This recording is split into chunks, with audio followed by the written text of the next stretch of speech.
bright and early today. All right.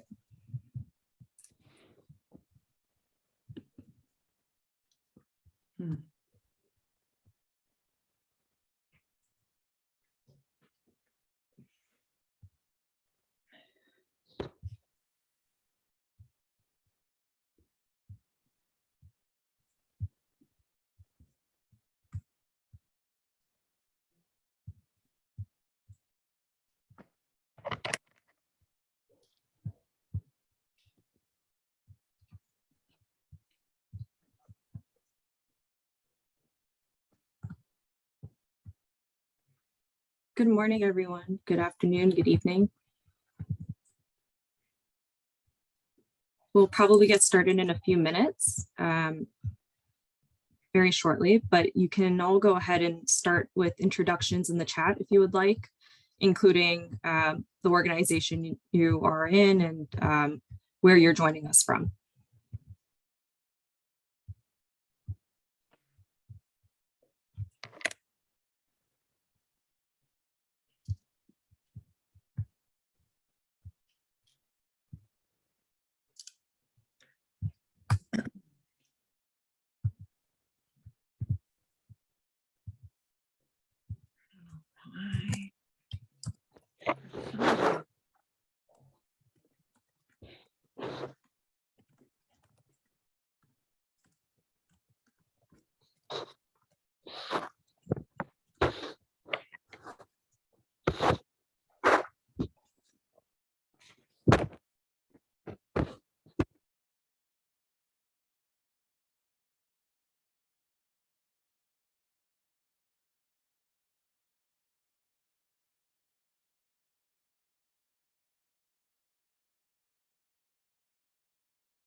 I think we can go ahead and get started.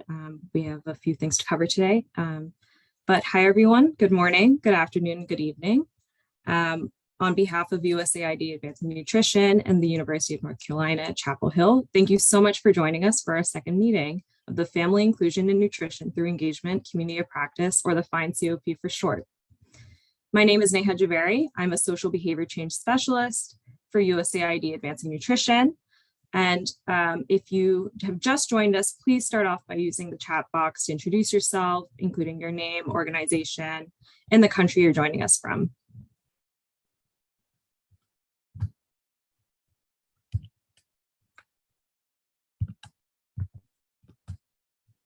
I'll briefly go over joining the community of practice in case there's any confusion on this. We have created a Google form that I believe most of you have seen and used to indicate your interest in this. However, during the Zoom registration, a few of you indicated that you are not currently part of the community of practice. And if you are interested in joining, you would not only be updated on upcoming meetings, but also be joining us for the listserv, where you will be able to receive updates, sharing research, discuss challenges, and learn from others' experiences. And just to clarify, the event registration will be sent out separately, which you would have seen if you're joining us today. So today's agenda is as follows. We'll start off with a presentation from Dr. Judi Aubel. We'll have a few minutes for a question and answer session, and then we'll go to our first and only breakout for today. We'll leave some time for sharing out on some of the questions that we've outlined for you all. And we'll just transition into the wrap up. And we also have a few Zoom poll questions if you won't mind staying on until you complete those.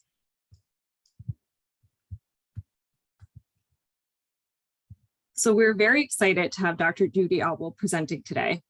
She's the executive director of the Grandmother Project, Change Through Culture. Her background is in anthropology and public health, as well as adult education. And she develops programs that build on existing positive cultural values and roles in communities, especially those of grandmothers, who are very important in families, but often ignored in programs. Her work promotes change in sociocultural norms related to many issues, including early and forced marriage, intergenerational communication, female genital mutilation, girls' education, maternal and child health, and nutrition. Please share your thoughts and questions you may have throughout the presentation using the chat function. And like I said, we will have some time at the end to answer some of those. And now I will turn it over to Dr. Judi Aubel so she can share more about taking a family systems approach to strengthening research and programs. Over to you, Judi.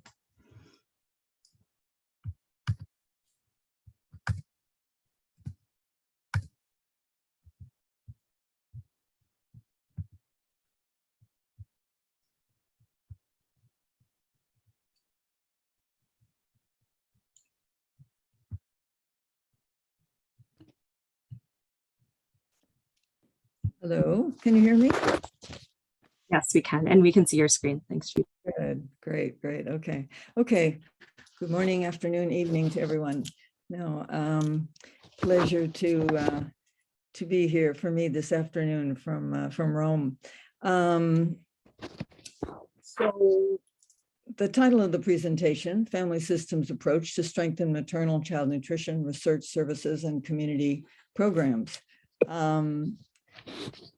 As a way of launching the presentation and kind of thinking of this typical African family, I think you would agree that to address any issue or problem within a family, this family or any family, it's critical that the right people be involved. Those who are involved and who have influence on the issue that you are addressing, and that will be a key to the effectiveness of any change strategy. For this discussion, starting point is the assumption that the relevance and effectiveness of maternal child nutrition programs depends on the extent to which they build on the structure, values, roles of family and community actors. And the rationale for considering a family systems approach for nutrition research and programming stems, I think, from two major factors. First, the realization that women and children like these are embedded in family and community contexts, and that there's a need to adopt a more systemic or more holistic view and approach in order to best promote change on their behalf.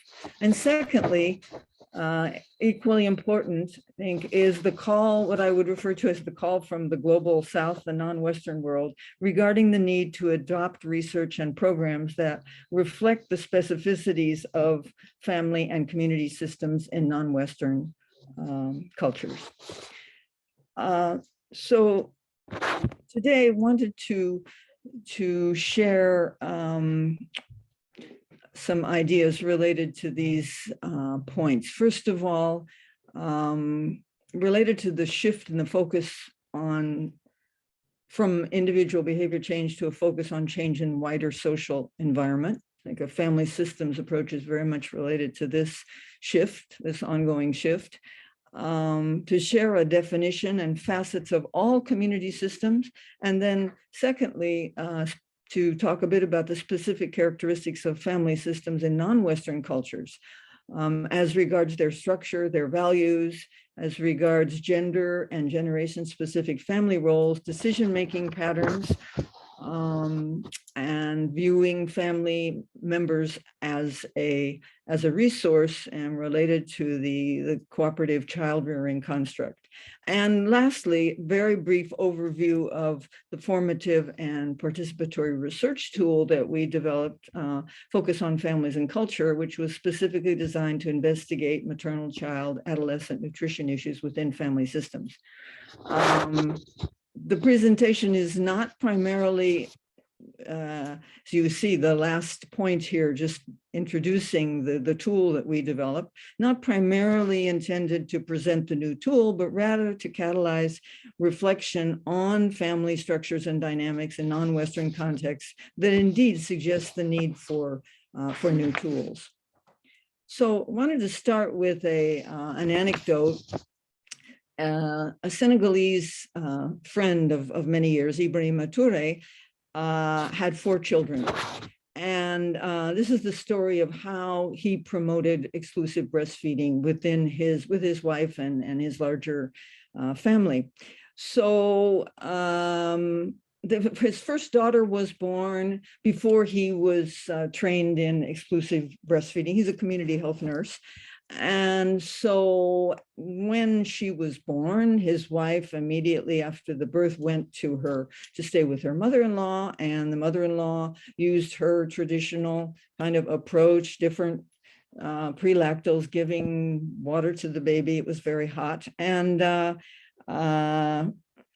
yeah, and so in between the first and the second child, Ibrahima received the initial training from the Ministry of Health on exclusive breastfeeding. And so he carried out an intensive campaign, you could say, with his wife, informed her of all the reasons why she should exclusively breastfeed.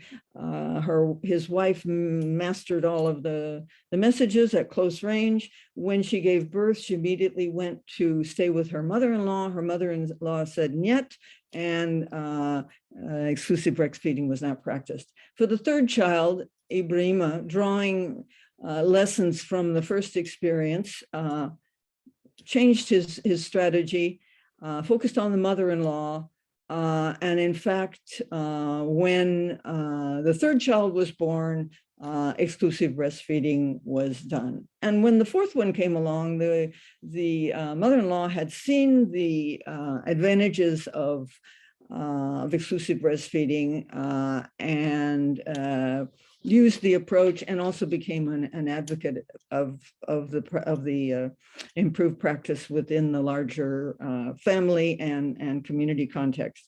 The main lesson of this anecdote being, and related to our discussion today, the importance of understanding the roles and influence within family systems as a basis for program planning.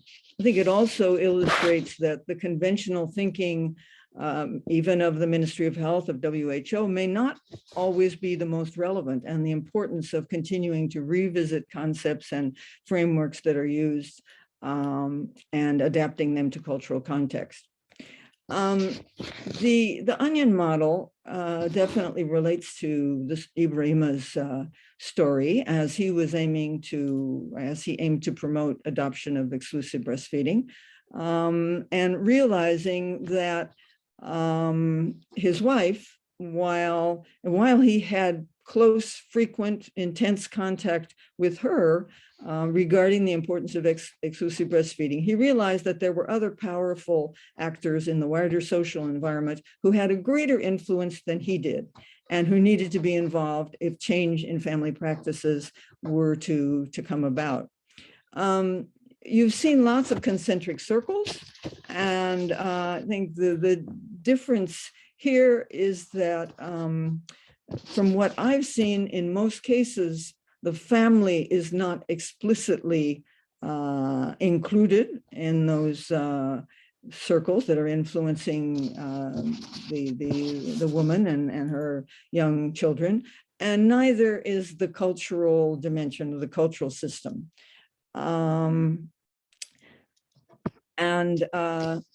So I think similar to Ibrahima's initial approach, I think the predominant approach both to formative research and to intervention design so far focuses much more on the individual and doesn't give sufficient attention, as I see it, to the family system and the cultural system. It is indeed the last 20 years, the critique of the individual, of a focus on individual and individual behavior change has been shifting, as we've all seen, and to include the wider social environment. And the critique of the individual focus on behavior change has come from many scholars and increasingly from those in the global South. For example, you may be familiar with the work of Singhal, communications professor, who wrote an article with a provocative title called "Focusing on the Forest, Not Just the Tree." He wrote that to date, most behavior change communication interventions have focused more on the tree and not enough on the cultural forest of which the tree is a part.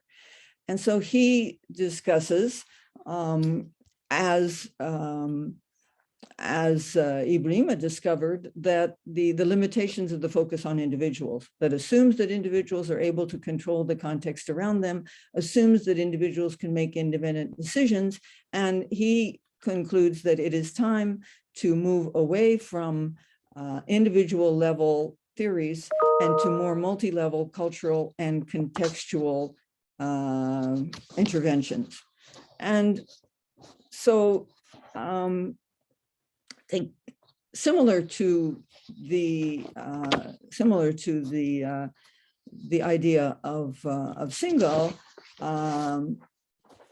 Arhi Henbua, Nigerian Arhi Henbua, in his very important book, if you're not familiar with it already, similarly, he wrote that and argues that in public health, in most cases, only lip service is paid to culture, that programs have consistently ignored what he refers to as the centrality of culture in people's lives, and that ignoring them has led to or leads to the cultural inappropriateness of programs and limited results. And he writes that he argues there's a need to develop programs in ways that are consistent with the people's and communities' cultural framework rather than based on the Western paradigm. And thirdly, another scholar from the Global South, Turkish psychologist Kajitsi Basi, another very important book that she wrote, she argues that the behaviorist models isolate the individual from his or her cultural context. So these three scholars from the Global South all point to the, or suggest inadequate attention given to culture in public health programs more broadly. So a question is, I think an important question is, or if we agree that programs should be built on cultural context, what are we referring to when we talk about culture? How are we defining culture? What are the dimensions that should be taken into account in research and in programs?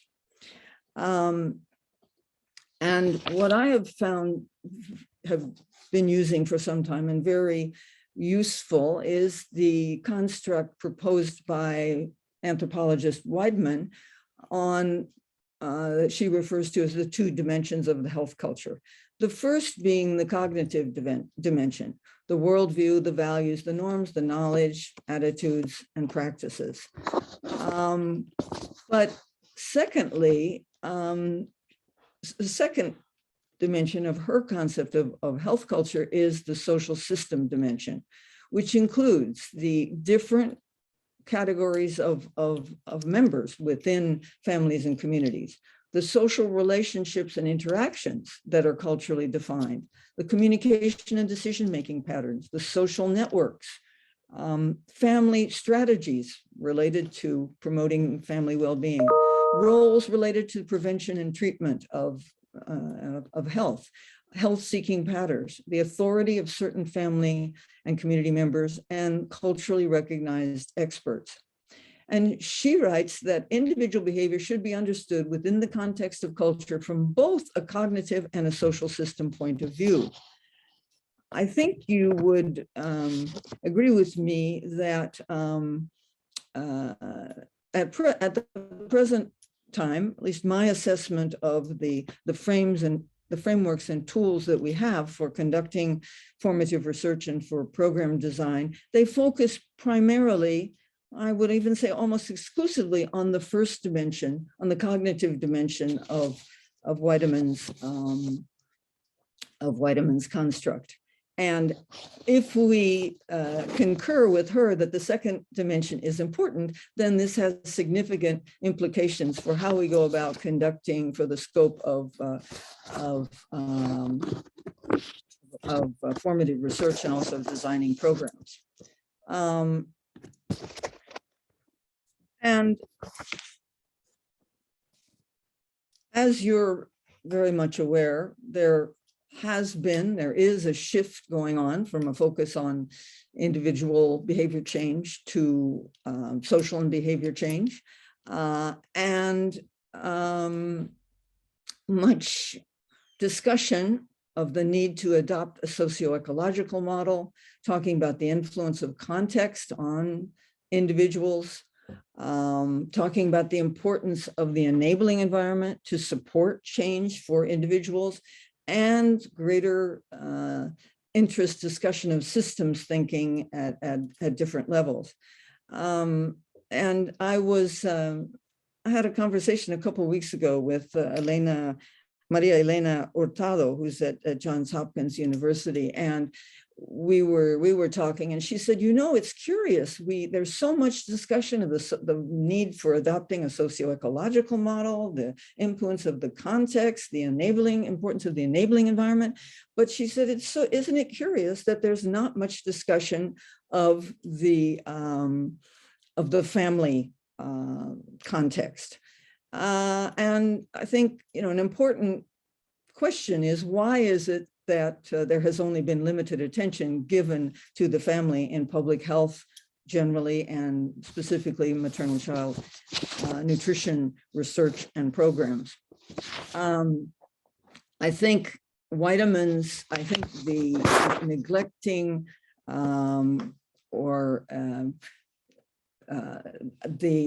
the narrower concept of culture and focusing on the individual level cognitive factors is part of the reason why these important concepts that all suggest a wider view of the social environment have not really been operationalized in research and in programming. So these nursing scholars propose a definition of the family system as a system of persons who live together, interact over time, develop patterns of kinship, who have specific roles and relationships with each other, characterized by commitment and attachment, and who have economic, emotional, physical obligations to each other. And the purpose of the family system, it's not by chance that families exist. Their purpose is to ensure, or these social work scholars have suggested that the purpose of the family is to ensure the socialization of family members into the culture, to ensure their well-being and survival based on cultural values, and using available resources, knowledge, economic, human, etc. I think you see a clear relationship between these concepts of family systems and Weideman's discussion of, or construct of culture that includes these wider aspects of structure and functioning of the family. So what are the key facets of all family systems? And you'll see the parallel here between family systems and health systems or other types of educational systems, that all families develop strategies to provide support and nurturance to their members. Different family members play different but complementary roles. All family members are interconnected. There are culturally determined rules, norms regarding acceptable and unacceptable behaviors. For each aspect of family life, there is a decider who makes decisions and coordinates the roles and practices of other family members. I think these elements add to Weideman's construct on culture and suggest certainly the importance in designing, in conducting research and in designing programs, the importance of understanding these facets of community systems.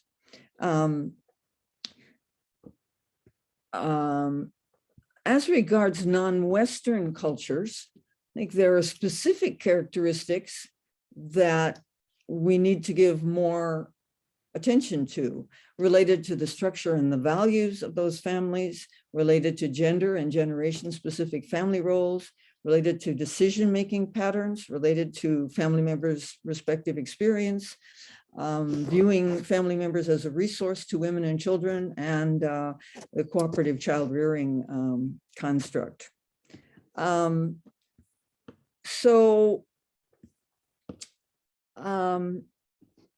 Let's see. Psychologists and anthropologists have categorized cultures at the global level, and Henrik and others more recently, on a continuum between more individualist and more collectivist cultures. You may be very well aware of the fact that as their research has suggested that 12% of the world's population, of which the global North is part and often referred to now as the minority world, constitutes only 12% of the world's population, whereas the majority world, the 88% of the world's population on this continuum is more towards the collectivist end of the spectrum. I think this in and of itself suggests some profound differences that need to be taken into account in research and in programming. And as regards research and programs, I think a critical issue in the informative research and then the program is to understand, in the context where we're working, what is the typical family? Is it the nuclear family with more individualist values, or is it the more extended family with collectivist values? These are two very different contexts that suggest very different dynamics, roles, influence that need to be taken into account in programming.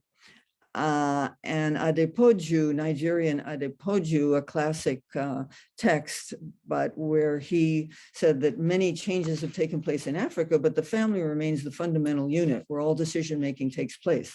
That the concept of the family, as regards the concept of the family, that the continued influence of the extended family in rural and urban contexts. So what are some of the collectivist cultural values in non-Western families that need to be more systematically, or that need to be understood in formative research and then taken into account in programs? In these contexts, interdependency and solidarity provide support to family members. Individuals are expected to conform to group values rather than adopting unconventional practices. Decision-making is collective, not individual. Hierarchy is based on age and social status. Younger family members are expected to respect and learn from older ones, and extended and multi-generational families exert influence on family members in both rural and urban contexts.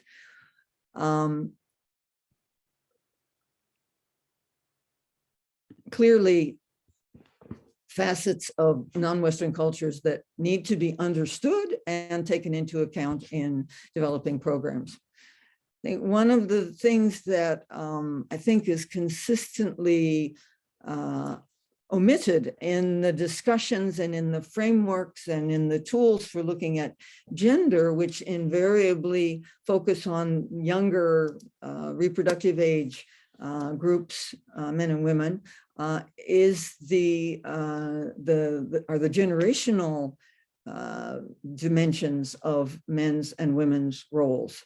And again, so therefore the importance, whichever cultural context, within the family systems to understand not only gender-wise, but also generationally, what are the different roles, influence of different family members. As regards decision-making, it's often assumed, that men are decision makers on all family members. I think there's a large body of evidence showing that female adults and elders are leading decision makers on many MCN issues. And one of the early anthropologists working in global development wrote that in most societies, women have decision-making authority in connection with the activities for which they are responsible, while men have authority in activities that they are responsible for. So again, suggesting the importance in formative research of not assuming who are the decision makers, but rather investigating those aspects.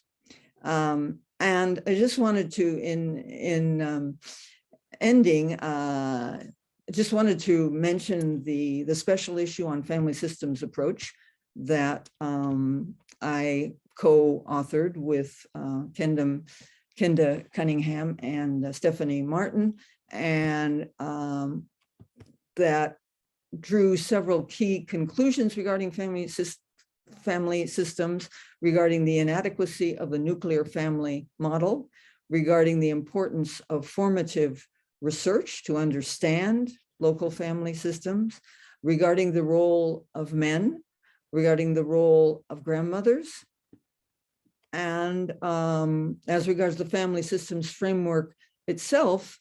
Lastly here, that a conclusion we drew is, especially in more collectivist cultures, where there's a strong influence from the extended family, the importance of understanding the roles, relationships, strategies, and constraints within family systems that is essential to strengthen cooperative child rearing strategies to ensure maternal and child nutrition. Just to briefly mention the tool that we developed in 2015, Focus on Families and Culture, which is available in both English and French online. It was funded by the TOPS, by USAID through the TOPS project. And just very briefly related to what I've just presented on the family system, this tool is structured around a conceptual framework that where the foundation is looks at the collecting information on core cultural and religious context and values, social structure, values, relationships, authority. Secondly, looking at family and community roles and influence, both gender and generation specific roles related to specific issues addressed. And thirdly, of course, looks at norms, attitudes, and practices related to the issues addressed. So you can certainly access that online, and to give you an idea of how these different concepts related to family systems can be, or one tool anyway, for investigating them in formative research. Thank you.